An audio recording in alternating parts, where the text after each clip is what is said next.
अस्सलाम वालेकुम viewers, welcome to my channel caring tips. आज मैं होममेड फेस पैक की रेसिपी लाई हूँ उनके लिए जिनको एक्ने का प्रॉब्लम रहता है, फेस पे पिंपल्स हैं और ऑयली स्किन होने की वजह से ब्रेकआउट्स का प्रॉब्लम है, साथ ही ब्लैक हेड्स और वाइट हेड्स का इशू भी है। सो व्यूवर्स, इस वीडियो को एंड तक देखें क्योंकि मैं इस फेस मास्क में यूज़ होने वाले इंग्रेडिएंट्स के बेनिफिट्स भी बताऊंगी और इस मास्क को कब और कैसे यूज़ करना है वो भी बताऊंगी। लेकिन इससे पहले आप मेरे चैनल को सब्सक्राइब कर लें ताकि कोई वीडियो मिस ना हो जाए। So let's start the video. Viewers, आज का फेस मास्क बहुत हेल्दी इंग्रेडिएंट से बना है।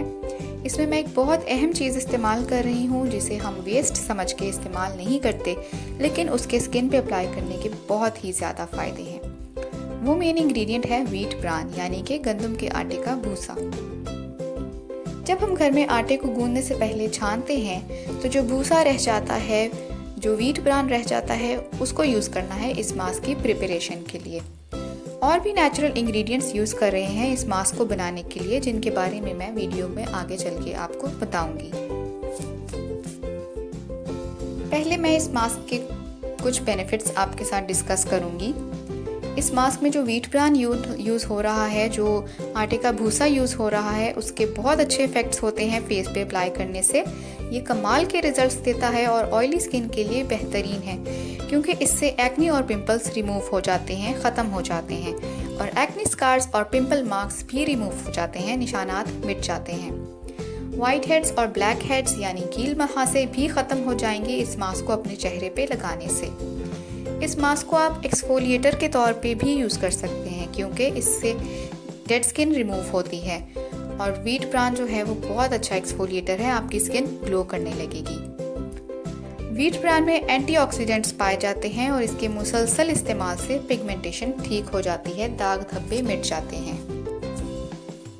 स्किन सॉफ्ट एंड नरिश्ड हो जाती है क्योंकि व्हीट ब्रान में 100 से ज़ायद विटामिन्स पाए जाते हैं और इनमें सबसे ज़्यादा भरपूर तादाद में विटामिन ई और विटामिन B6 पाया जाता है और चेहरे के गैर ज़रूरी बालों से भी निजात दिलाता है ये मास्क, क्योंकि इसमें जो व्हीट ब्रान यूज़ हो रहा है वो फेशियल हेयर को रिमूव करने में भी मदद देता है।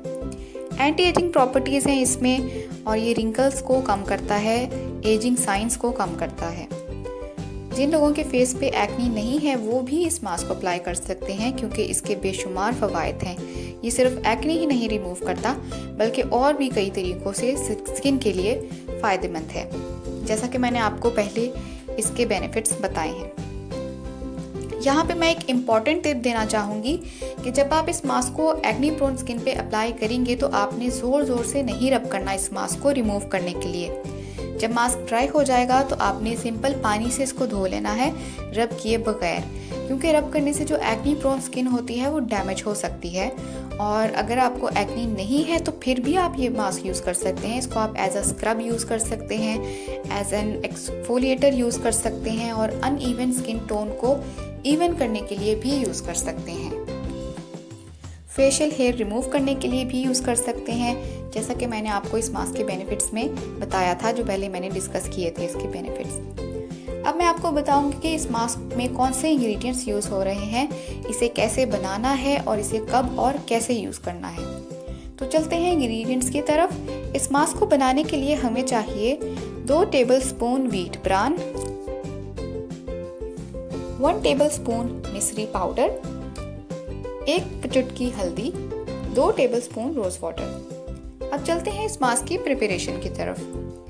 1 टेबलस्पून मिश्री को आपने अच्छी तरह से कूट लेना है, उसका पाउडर बना लेना है और उसको आपने 2 टेबलस्पून व्हीट ब्रान में ऐड करना है। उसके बाद आप इसमें 1 चुटकी हल्दी डालें और 2 टेबलस्पून अर्के गुलाब डाल के थिक पेस्ट बना लें। अर्के गुलाब की क्वांटिटी आप थिक पेस्ट बनाने के हिसाब से उसको एडजस्ट कर सकते हैं और ये मास्क जो है थिक पेस्ट के फॉर्म में ही होना चाहिए ताकि ये बहे ना फेस पे अप्लाई करने के बाद। इस पेस्ट को आप अपने फेस पे अप्लाई करें और 20 मिनट बाद ड्राई होने पर अपना फेस वॉश कर लें। इस मास्क को वीक में 3 टाइम्स यूज़ करें और इस मास्क से आपको बहुत जल्दी अच्छे रिजल्ट्स मिलेंगे। आप इस मास्क को तब तक यूज़ कर सकते हैं जब तक आपको मतलूबा नताइज ना मिल जाएं। व्यूअर्स, अगर आपकी एक्नी इस मास्क से या किसी और रेमेडी से ठीक नहीं हो रही, आपके पिंपल्स रिमूव नहीं हो रहे, तो आप किसी डर्मेटोलॉजिस्ट से ज़रूर कंसल्ट करें। तो ये थी आज की रेमेडी। अगर आपको वीडियो अच्छी लगी हो तो लाइक और शेयर कर दें, और अगर अभी तक सब्सक्राइब नहीं किया तो सब्सक्राइब भी कर लें। और आप कमेंट सेक्शंस में मुझसे क्वेश्चंस भी पूछ सकते हैं।